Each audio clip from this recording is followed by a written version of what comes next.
Ningeomba tu Your Honor, the Wakili Senior Counsel Ndegwa Njiru is here. Ndegwa Njiru, the here. Wakili is here. Wakili is here. Can you hear me? Your Honor, yes, I can hear you. Yes, we can hear you. Sasa. I will. Okay, let's go. Okay, let's go. Information was we were told to share it. We have shared it. Now you guys can give Wakili our plans. Just let, because my network is bad, just let him know that I'm flying from London this evening. I'll be in Nairobi in the morning. And chukueni mic, guys. My network si poa, so chukueni conversation. Talk to Wakili, guys.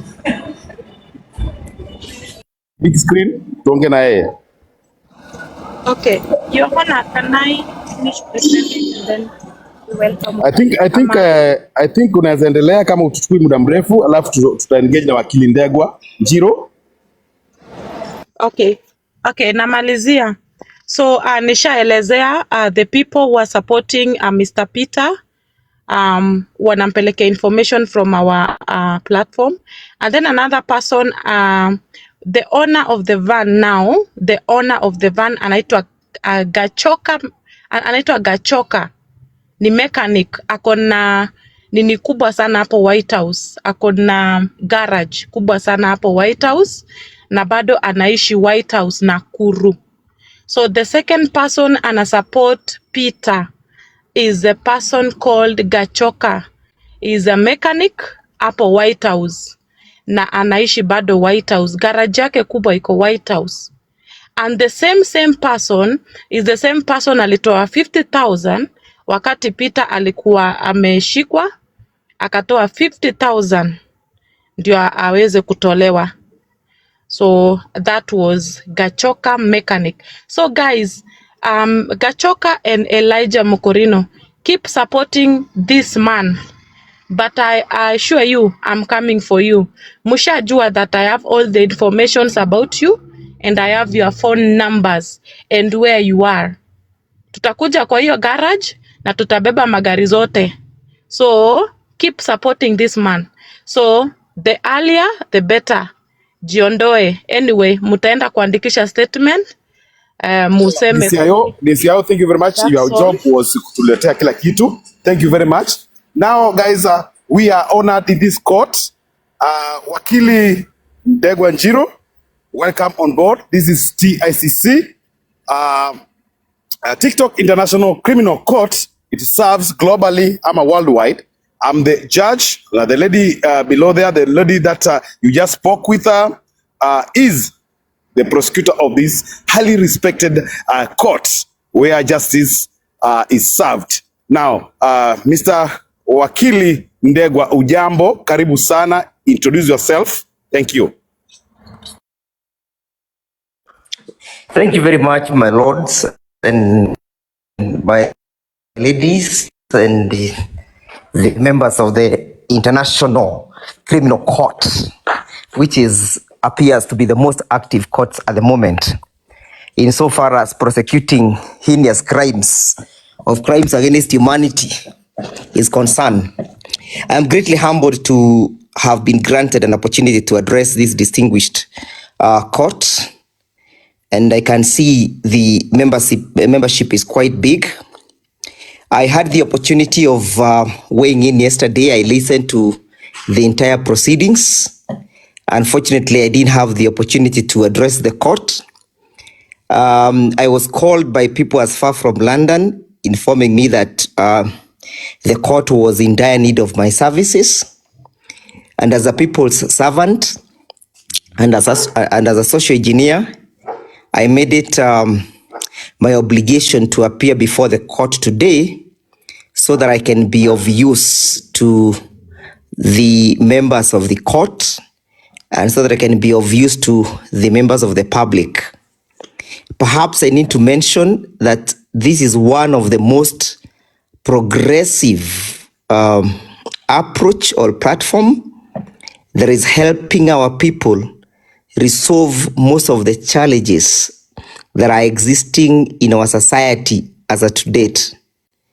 Unfortunately, the situation that we find ourselves in as a country is a self-imposed or a self-created situation, because it is we ourselves who decided to put into place this rogue administration.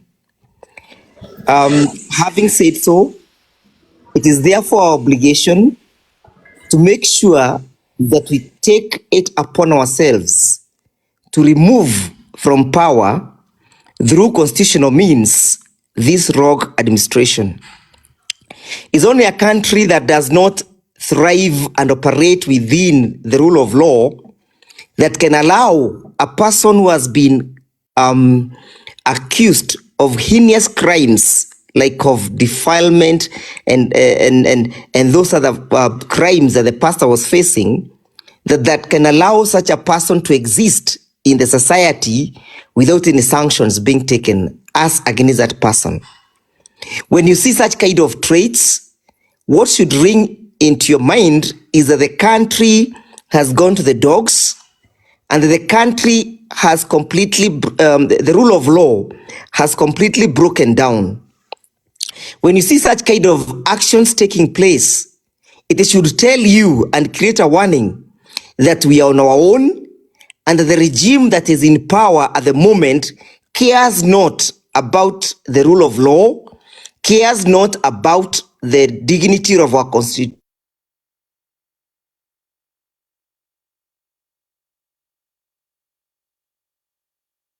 Wakili, we are losing you. Our sovereignty. Wakili, we are losing you. Repeat what you just said. Sorry, someone was trying. Okay, thank you. We didn't hear the last part. Sorry, I say. Thank you. Go ahead. When Your Honor, allow me to take the mic 1 minute before Wakili continues. I hope my network is okay. Yes. I can see members of the jury. The members of the jury are requesting that Wakili be invited on the platform with the lion. I am going to share the live with our lion kings, and one of them ideally should be able to bless Wakili. Wakili, this is a senior lawyer in Kenya, a very senior lawyer, Ndegwa Njiru. We cannot believe that you are here. We are so grateful. And members of the jury are very, very happy to have you here. Welcome and continue. Thank you.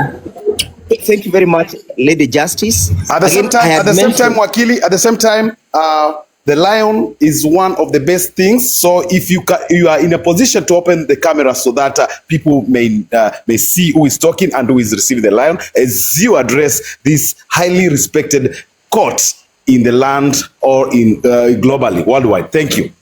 Go ahead. Let me try to call. Go ahead, sir. Continue addressing as I wait for him to appear. I had just mentioned that if you see, oh great, if you see such kind of things happening in this country, what should ring in your mind is that the country has gone to the dogs. It should tell you that we have a duty as a country to reclaim back our country. We have a duty as a citizen to reclaim back and rebuild and redeem this country. Some of us are committed towards that cause of making sure that we restore this country back to the path of the rule of law. The substantive issue that is ailing this country, it's this idea of utadu. You know, people have come to a conclusion that they think there is no one who can take actions as against them. Why? Because the current regime, led by Mr. William Ruto Kasongo, has made it its duty to mutilate our constitution, to mutilate our laws, to mutilate and frustrate our constitutional institutions, so that there is nobody who is going to be left to call this regime to order. They first began by mutilating our parliament. Our parliament became a moribund. It became a praise and worship parliament. It negated its duties of representing the people, offering oversight to the executive and legislating. It is important for us to understand those three principles: legislation, oversight, and representation.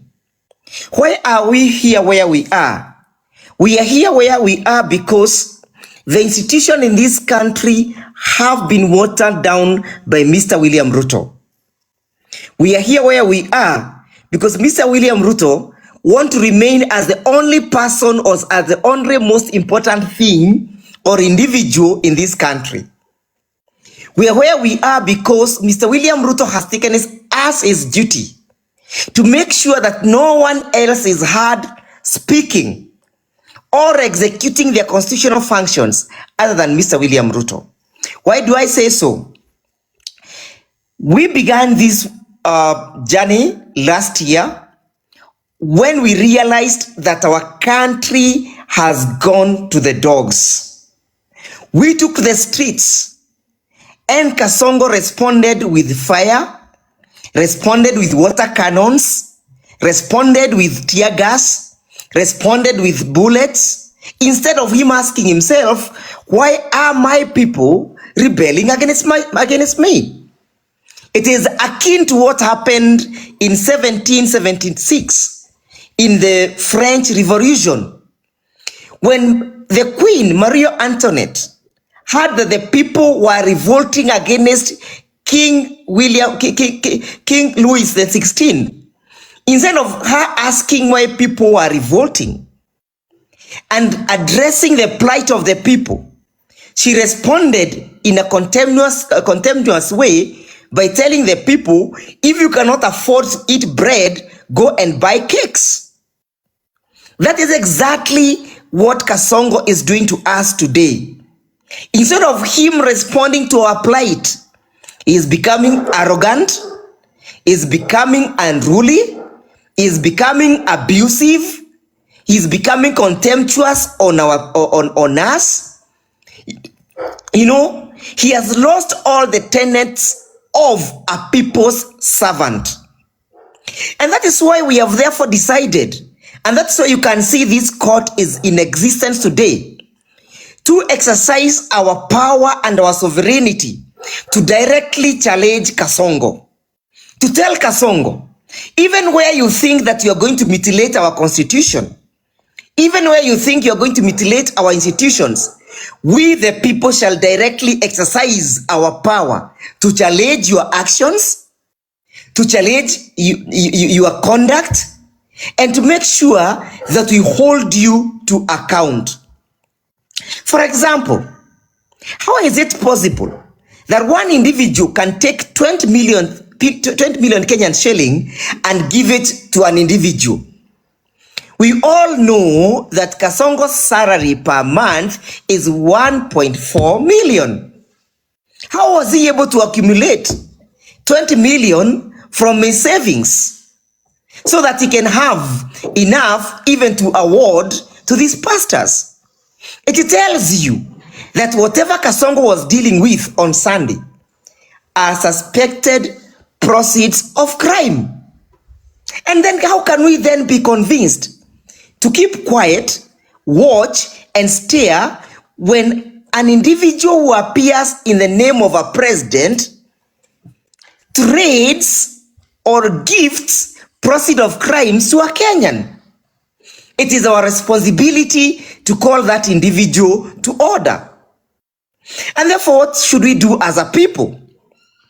As a people, we must rise up and stand up to be counted.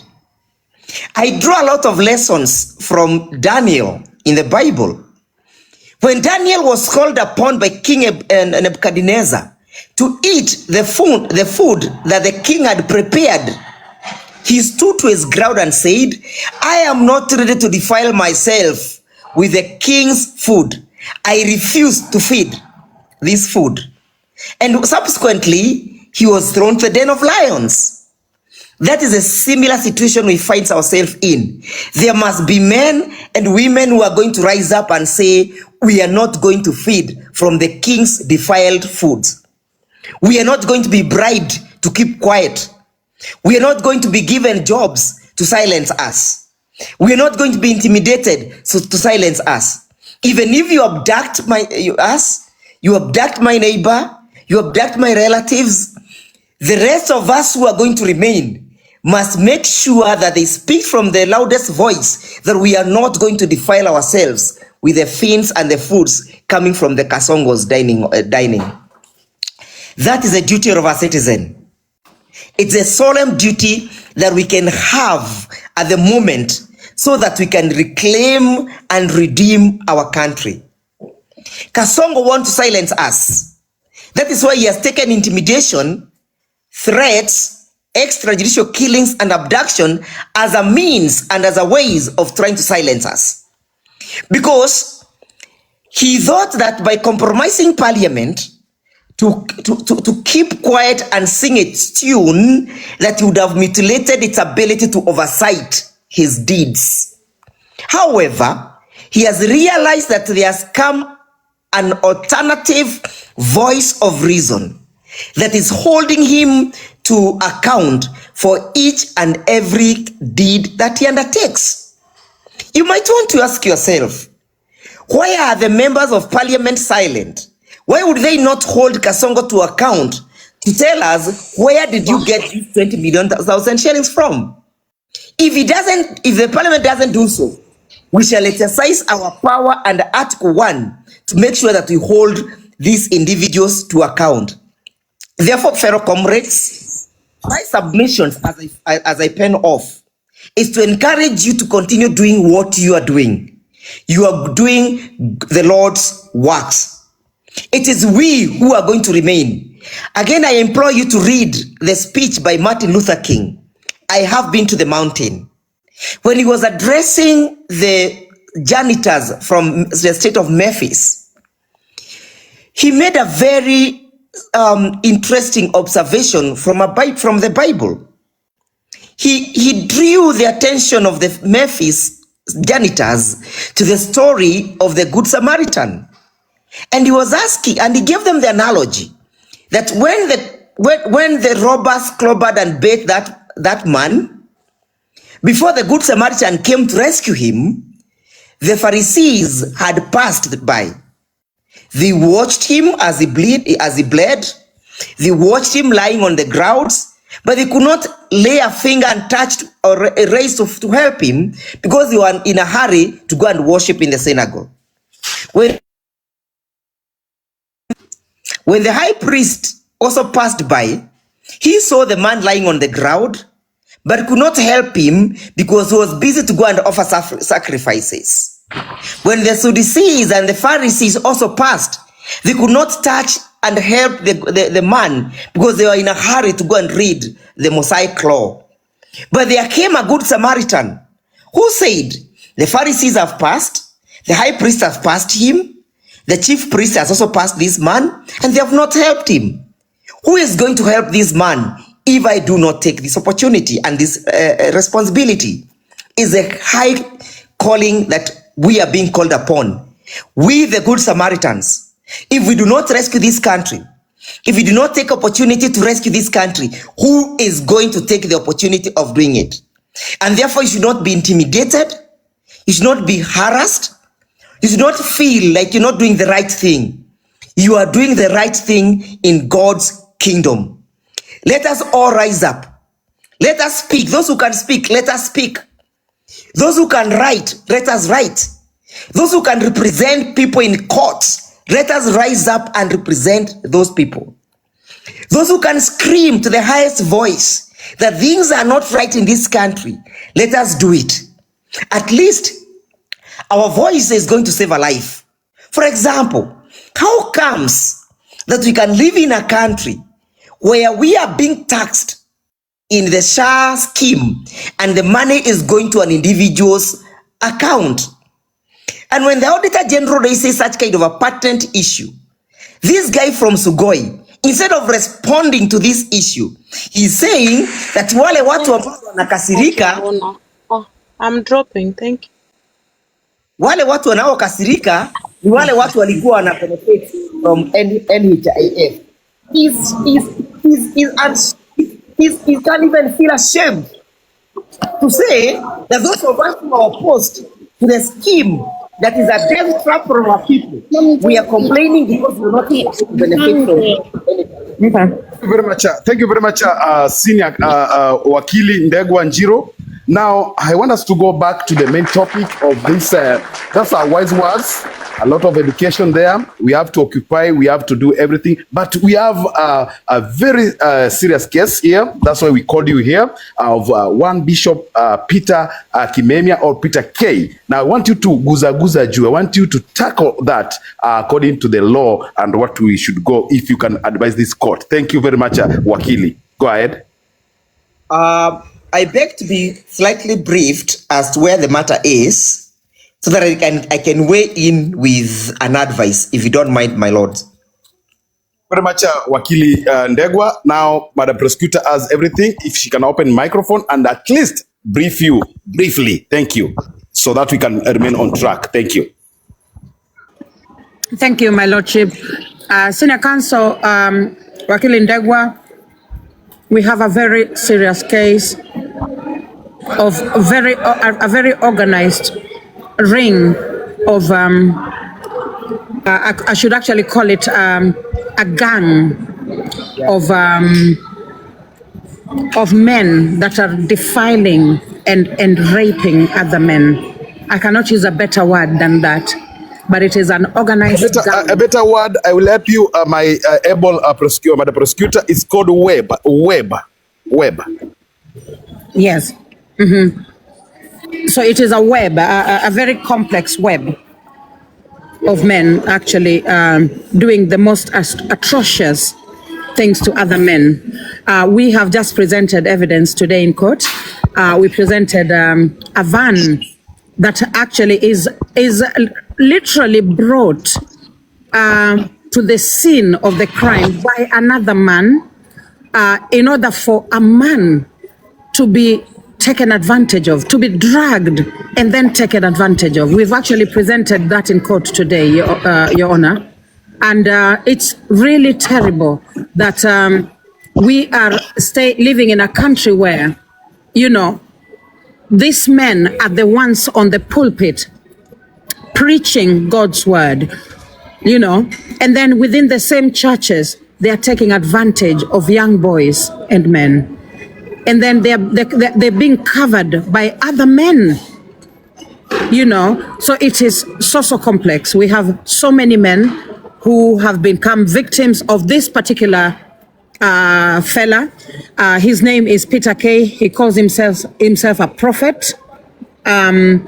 We did occupy his church, one of his churches on Sunday. We made national news. And then, so we are occupying yet another church this coming Sunday. But the main thing, the reason we needed you was we needed representation in court. We do have all of the evidence, and we wanted that by the time we are going to arrest him, you have actually gone through everything that we've got. You have spoken to the victims that we have, and then so that the arrest becomes successful and airtight.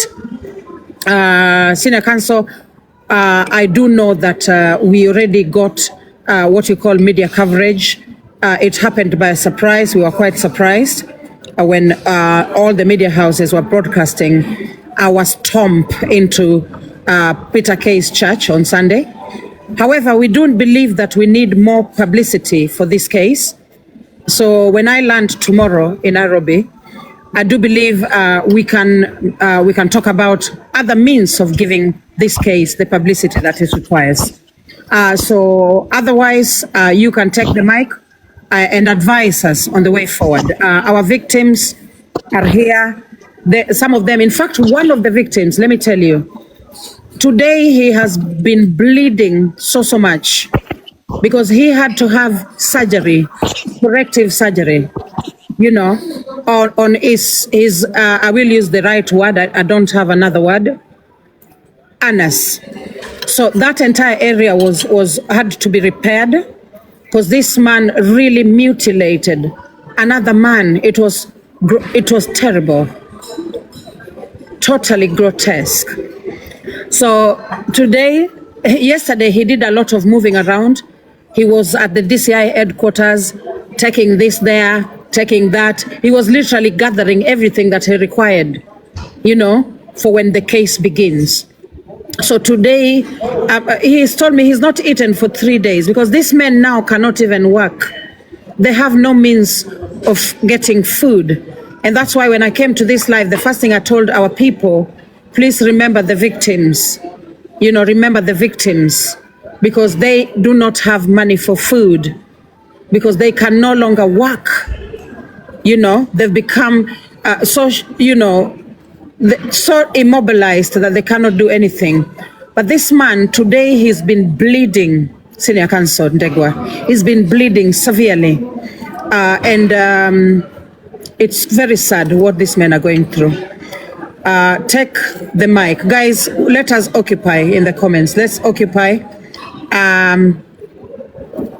Let's occupy. We must find justice for this man. Thank you. Thank you, Madam Prosecutor, and my lords, in appearing in these proceedings. It's quite unfortunate that such kind of a thing would be happening in Kenya during our lifetime. But all this is happening again because of the issue I raised, the blatant breakdown of the rule of law and the withering down of our penal justice institutions. It's my hope and belief that these individuals have recorded their complaint with the relevant institutions, in this case being the DCI. Yes, so that they have.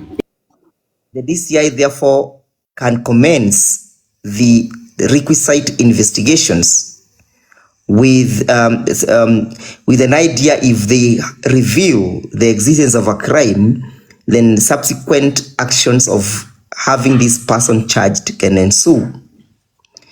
Remember, a criminal proceeding must be backed or must be grounded on credible investigations. So those individuals who have unfortunately been defiled, it is important that they first of all record their statements. Number two, we are saying that we want to be a country that cherishes the rule of law, a country that is guided by the Constitution, a country and a people who abides by the Constitution. It is on that basis, my lords and Madam Prosecutor, that I submit that our Constitution presumes our innocence until we are proven guilty.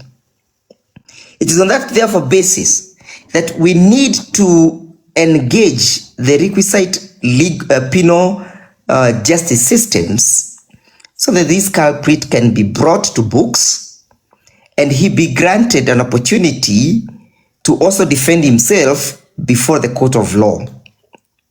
It would be much of help to the victims if we would facilitate and assist them to access the DCI office with an objective of recording their complaint, subsequent to which the office of the ODPP take over and have this individual charged. It's upon the DPP charging these individuals that therefore we can appear and represent the victims' views in the proceedings through a process called watching brief for the victims, where if the DPP succeeds in nailing down this culprit through tendering the requisite necessary evidence, then at the fullness of time, then the victims can seek for monetary compensation under what we call the Victim Protection Act. Our law allows the compensation or the restitution of a victim of a crime.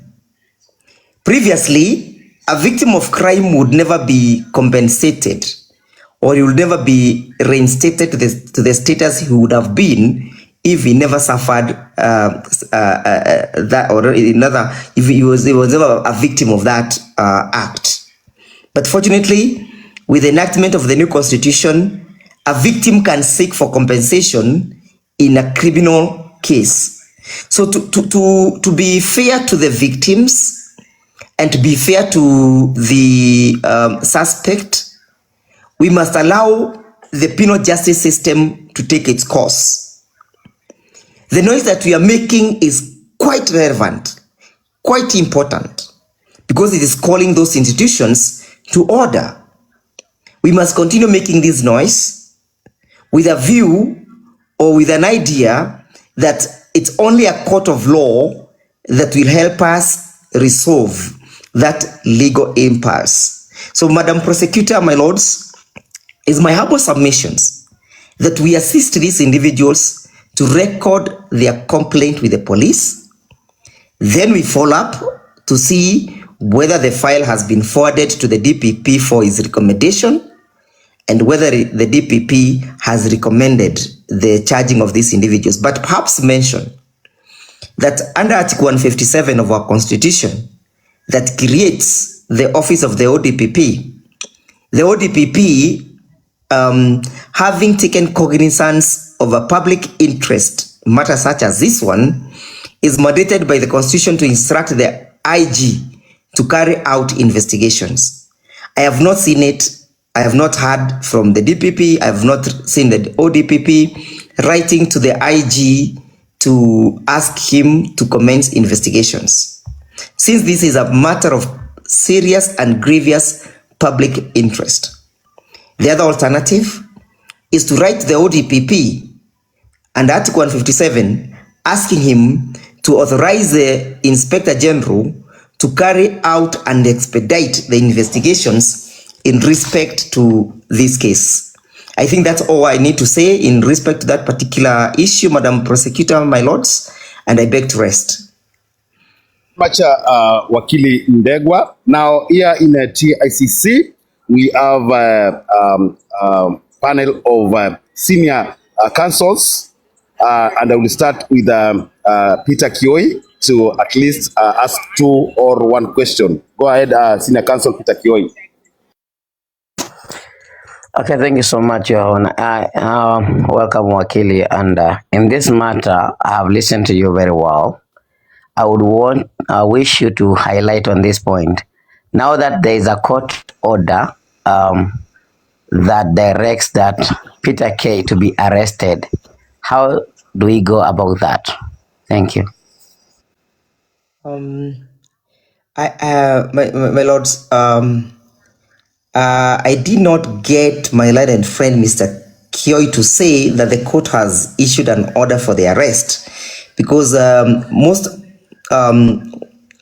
most practically or ordinarily, the courts of law, being the grounds where the arbitration of the dispute normally takes place, they oftenly refrain from getting to the arena of the dispute that they will be called upon in the future to resolve. So unless I get to see that order, I may not have the full facts of commenting on it, and I would not wish to mislead the court and the jury as to that position. However, if I would be served and have a glance of that court order, I'll be sufficiently informed to address the court and give it a clear position as to the consequences of such an order. I rest. Thank you. Thank you very much, Wakili Ndegwa. Yeah. Now I will give another senior counsel to ask you 1 question, and that senior counsel is called by the name Truth Watchdog. Approach the bench. Thank you so much, my lords and my lordships. Wakili Ndegwa Njiru. I think what Councillor or Senior Counsel Peter Kioi is trying to tell you is that we have a specific case of one individual of whom it was reported around 2 years ago and has not been addressed. So upon following this matter with the Ruiru police station, it was asked that we need to know if this individual reported the case to the police station, and of course it was provided. And I think yesterday, if not the day before yesterday, it is when there was an order that was actually directing the arrest of this person. So I don't think it is the court, or I don't know whether it is the court or it is just within the police jurisdiction that has ordered this arrest. So that's why we are asking, what's the way forward? Has he been arrested? Not yet. He's in the hiding as we speak. Oh, I think what we can do, if there has been such a directive, is to allow the relevant authority to execute that particular function. Reason being, we as private citizens, if we get to spot that individuals, we have the power to arrest and subsequently hand over that individual to the relevant authority. So we can exercise our power of private citizen arrest if the guy has gone at large. Alternatively, if the matter is reported before the police officer, and if we write the ODPP asking him to prosecute this individual, and if the ODPP fails to prosecute this individual, the law allows us to initiate private citizen prosecution. So we shall give them some time, of course applying the necessary pressure. In the event they fail to prosecute, then there's nothing that stops us from taking the responsibility of the ODPP and prosecuting this individual. So let's see what will come out of those directives, and of course they must be within the police force or from the office of the ODPP, so that then if the arrest is done, then well, good for us. We know that the next thing we are going to do is that we are going to court. If the arrest is not done, then we know we are in trouble. We must then initiate the next level of private prosecution. Thank you. Your Thank you, Honor, thank you very much. Thank you very much, Ndegwa. Thank you, Ndegwa. question. Senior Counsel Peter Kiowi in the court, please. Thank you very much, Ndegwa, for answering that. And now, Senior Counsel Peter Kiowi has another question, please. Thank you. Go ahead. Thank you so much, Your Honor. Thank you. Wakili Ndegwa Njiru, I have a request, and this request comes from the public, and this comes just after 2 years where the case was reported, and this comes to a public outcry that right now we have no lawyer to present us there, because one thing we know that it's expensive to hire a lawyer, and especially a lawyer of your class. So could you kindly, or would you kindly take this case and act as a pro bono for this matter, because it is due to public outcry, and this James has no money actually to pay for a lawyer as right now, so he cannot get justice just because the other party can pay for lawyers. Would you take this from us? Thank you. Thank you, Madam Prosecutor. Thank you, my lords. I must say that one duty of a lawyer is to the society is the duty to the fidelity to the law. Number two, we have a duty towards our society to make sure that the rule of law thrives in all spheres and aspects. I have done so many pro bono cases, especially since Kasongo came into power, and therefore this would not be an exception. But I need to be properly briefed. I need to meet the victim. I need the victim to brief me sufficiently, so that then we can accompany the victim to the DCI office, be it the DCI headquarters at Mazingira House along Kiambu Road, or be it at the regional offices, or whichever DCI office, so that we can have this matter taken over by the relevant authority. But as we do so, we, the people agitating, must also remain within the confinements of the law. We must not allow ourselves to take the law into our hands when we have established. Senior Counsel, I will interrupt you. Allow me to. Thank you. We can pay. Let us just agree or disagree on whether we will indeed pay for the services of Senior Counsel Ndegwa Njiru. So I need at least 2,000 people responding. So the minute the poll comes up, press the smiley face for yes, we shall pay. Thank you. Or the sad face for we want it free, because we want justice, and justice is expensive.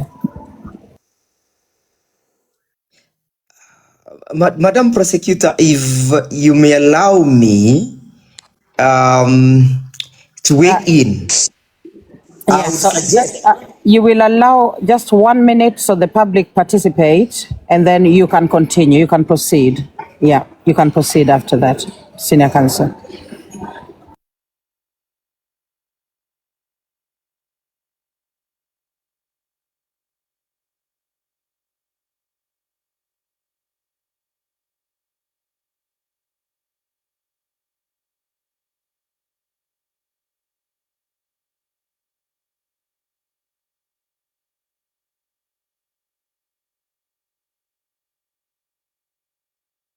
Thank you so much. Thank you, members of the jury. The public, 1.2K of you say, yes, we will pay.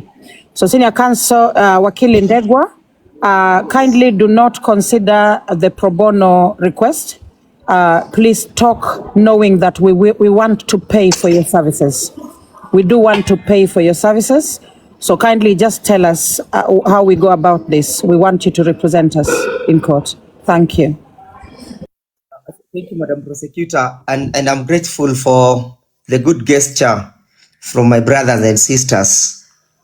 But I would rather say that considering the situation that we find ourselves in, would better appropriate the fee that is being raised for me towards the upkeep of the victims, and allow me and my colleagues that I'll mobilize to offer our services on an agreement of pro bono basis, so that therefore Makofi, guys. Makofi. Thank you. There you go. Chukua microphone moja kwa moja, Wakili Ndegwa, masaa 25. No resting. Don't rest. Go ahead. So that, my ladies, my lords, we may also have our contribution in the society. Remember, a lawyer is a social engineer. Our work is to fix the social evils and the vices happening in our society. So contributing our services towards these victims is not too much to ask. And please facilitate and ensure that we have individuals I can contact to help me meet these victims, and we craft a strategy on how to go about this whole process. So I am again humbled and greatly honored by the good gesture and the suggestion, but permit me to offer my services for free. I would not like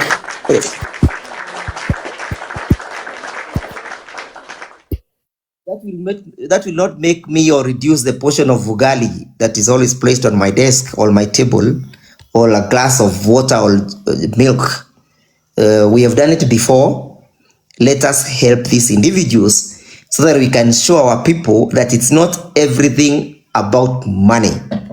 It also goes to how much do you believe that we need to live in a society that is governed by the principles of the rule of law, morality, and well-being of Ubuntu. So in the spirit of Ubuntu, Okay, let's go. Okay, let's go. and if you may allow me perhaps.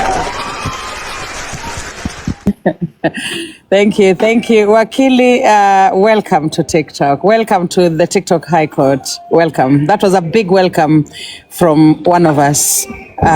We are so grateful. We are so grateful to you. Thank you so much. Thank you. To be able to move on, I'll share my number if someone drops me a message so that you can contact me perhaps tomorrow in the afternoon, and we come up with a strategy on how to go about that particular issue so that we can bring the matter to rest and make sure that those individuals are brought to books. We must not allow our country to go to the dogs. If you're not able to fix this small vice, how shall we fix the big ones?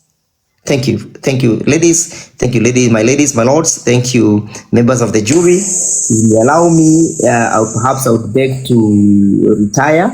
I have a busy day tomorrow at Kibera Law Courts. Wakili, the Lion Kings have just arrived. That was the equivalent of a lion. We just ask that you mute for a bit more. Maybe they still want to bless you because you're a good man. Thank you so much. Comment section are insisting that you wait for the lion. The space shuttle was to take you all the way to space because you're a good man, and the lion will be for you to keep. Hopefully it will come. I shared with all our Lion Kings. That is one of them that I shared with, and it seems they are only just arriving. Thank you, Wakili. Members of the public, chukweni mic wadau. Before the juries and members, the senior councils, I want to thank you, Mr. Wakili Ndegwa Njiru, for doing that noble thing, for offering your services for free of charge. And again, Lady Jacklyne, Madam Prosecutor, who is Lady Jacklyne, the Madam Prosecutor, she's going to meet you maybe tomorrow or the day after tomorrow. Thank you. Yes, I will. And it will be a big procession of people. All this. Thank you. I'll be waiting. Ralph, can I say something? Proper title, I'm Judge Ralph Zidadi. Judge Ralph Zidadi, can I say something? Yes, please go ahead. Thank you. I'd like to thank you, Bwana Wakili, for the gesture. And this has absolutely brought joy to my heart because I'm sure the victims now feel protected and they feel that there are people who are backing them up. I'd also like to thank this court for also bringing this matter to attention, because if they had not pushed it as far as they did, then obviously the public would not have known what is going on. It is quite unfortunate that those who our young people look up to for advice are also abusing them and taking advantage of them by deceiving them and, abusing sexually, or rather using them sexually. The victims must be protected at all costs. And I thank you very much for agreeing to do this for us, for the public, for free. Thank you so much and have a good night. Thank you, Esther. God bless you. I've been reminded that I should inform Wakili Ndegwa that those gifts coming to him are actually equivalent of money. So they're the actual money in your pocket, Wakili. So if there is a special app that was ever designed, it is TikTok. It has some of the biggest asante ever made. So feel at home, relax. Thank you. Thank you. Thank you. Madam Prosecutor and my lordships, if you allow me to represent the jury to say a proper law language to this one Wakili for accepting our invitation, may I proceed, Your Honor, my lord? Yes, please go. Go on, Senior Counsel to Watchdog. Thank you so much. On behalf of the jury, this court is profoundly honored by the distinguished presence of senior lawyer Ndegwa Njiru, whose towering legal acumen and forensic prowess illuminates solemn proceedings. His gracious acceptance of our invitation is a testament to those village courts, to his unwavering fidelity to the noble calling of justice. In lending his learned hand to this cause before us, he fortifies and citadel our jurisprudence and exemplifies the highest ideas of legal fraternity. I know village people from the other courts do not understand. His gracious advocacy And OD-tight submission shall no doubt serve as a ladester in our inexorable pursuit of truth, equality, and vindication of the rule of law. I thank you so much, Your Honor, for accepting our invitation. Thank you. That is on behalf of the jury. Much as senior counsel to Watchdog for that illuminating and a very eloquent law language. Thank you very much. Now we go back to the prosecutor. Take over. Yes, Your Honor, I do believe Engineer Dees has not spoken at all before we close, or before we come to some form of conclusion. Engineer Dees. Madam Prosecutor, my lords, kindly allow me to leave. I'll be glad to join you tomorrow once again and to be able to brief the court on the progress of the court. I beg to rest my case. Very much, Wakili Ndegwa. Good night and have a wonderful night. We appreciate you. We appreciate the good work that you've done, the noble thing that you just started. Thank you. Thank you so much. Wakili Ndegwa, thank you for being here. We appreciate you. And yeah, you've really surprised us. We are so grateful. We are so humbled. May God bless you. May God bless you. And good night. Good night. And please make sure that I am contacted tomorrow so that we can begin this process. Yes, we will. We will contact you. Yes. You can drop me a message. If you call me and find that I'm not picking, just drop me a message. I'll get back. No worries. Thank you so much. Thank you. And God bless you. God bless. Okay. Wow. Okay. Chukweni mic. Wow. That was good. Can I approach the bench? Go ahead. Senior counsel Peter Kioi. Thank you so much for this opportunity. Sometimes presenting yourself and your needs is important. When your request is granted, you should be very happy. If you were to be charged 2 million or 3 million, and the 1 million goes to the family, na kama tukupata ingine ni mzuri. Maybe I was seen kama nilikuwa na ujinga nikiomba tufanye kama pro bono, but I knew that tukiomba pro bono kama public tungepewa. So I thank you so much. I thank you guys for voting that you would pay, but he has offered to do it as a pro bono. We knew that we could not pay this. You can never pay someone, you can only appreciate. But I know one thing, from this live stream, tutaenda kupatana vita kubwa sana. Tutambua huyu hakuwa Wakili Njiru. Huyu alikuwa ni Peter Kioi, alikuwa na AI. Ndio maana hakuwa anafungua mic. So guys, tomorrow, I thank you so much, Raf, our senior judge, Raf Zidadi. And thank you so much, everybody that has been participating. It is just the beginning of justice. Now we have known that this court has gone a milestone. We are moving step by step and we are going to achieve a lot. It is good that today, after this case, I'm going to present another new record of the old stories from Rita Waeni to Jeff Mwathi that I've just got right away this day. So I will just present it to the prosecution so that they can vet it and bring it on to court. And again, another farm called it's a farm that deals with land. So we are going to present it. So from today, there is no oppression. And thank you so much, our senior judge, Raf Zidadi, for giving us this opportunity. We are going to present, and I present every legal matter that I will see it, and justice shall be served. That is what I presume and what I think. So thank you so much, guys. And thank you, Morara. I have seen you on the request, not on the request, but on the viewers until you disappeared. But thank you so much, guys. But occupation, guys, we are going to occupy the Jesus Winners Ministry. Thank you.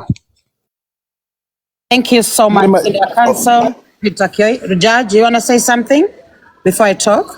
Go ahead. You know the reason why I'm interrupting Apple because you are traveling. That's why. But you can go ahead. Yes. Okay. So thank you so much, Your Honor. In fact, Morara Kebaso will be here. I think he'll be here once I settle in Kenya tomorrow. He will definitely be coming to the High Court. I want to thank each and every one of you for this wonderful, wonderful time and wonderful session and wonderful discussion. I do not know what I would do without this High Court. This High Court has given so many of us, such satisfaction. May God keep blessing all of you, all the participants, all those people who dream for a better country, a better Kenya. May God keep blessing you. Let us work together and let us make a difference. Senior Counsel Peter Kioi has actually just hinted to the court that we do have a very full calendar. Our calendar is packed back to back. Cases, cases upon cases.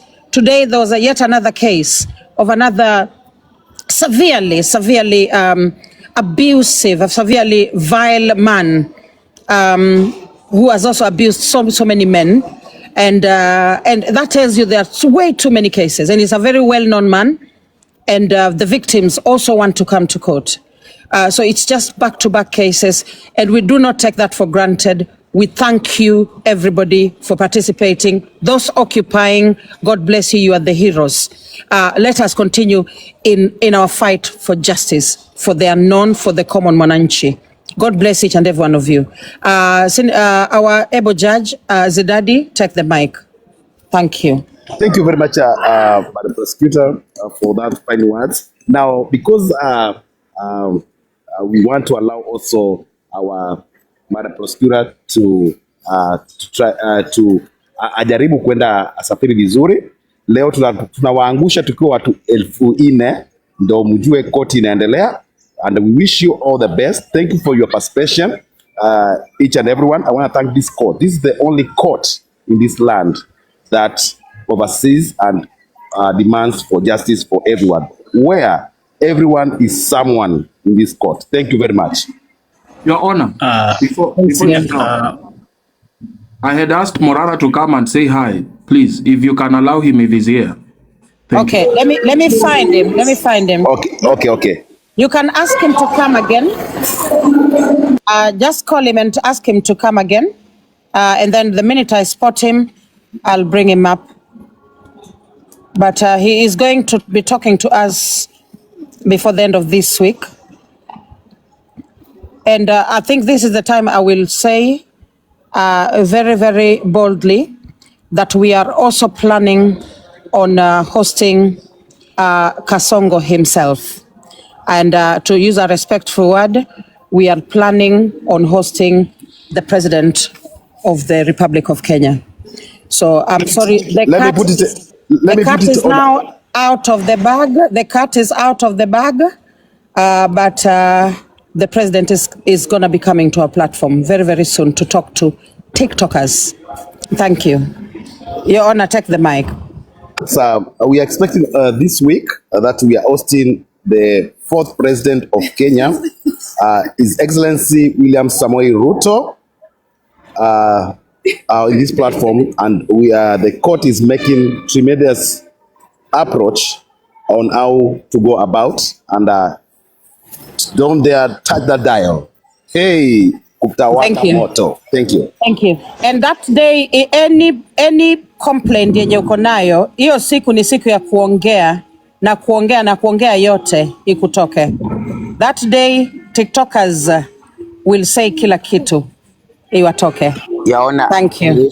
I wish to correct my able judge, Rav Zidadi. It is the 5th president, and also to thank Mike Macarena for calling today to ask if we are okay. Mike Macarena, you are blessed, and thank you so much. I know people don't know that this is Peter Kioi. This is not my new account, but my official account. Thank you. Very much, Senior Counsel Peter Kioi, for correcting me. I moved from Kenya many years ago, and as you all know that I live under the bridge, and I have Nyororos, so I stand corrected. Thank you, very important. Apo sasa. So finally, guys, before we end the live, Engineer D, you're gonna talk in a minute. That kind of public anger, unaona hiyo anger yenye mna express kwa comment section, that is the anger tunataka mlete huyu raisi wa Kenya over every issue that you may have.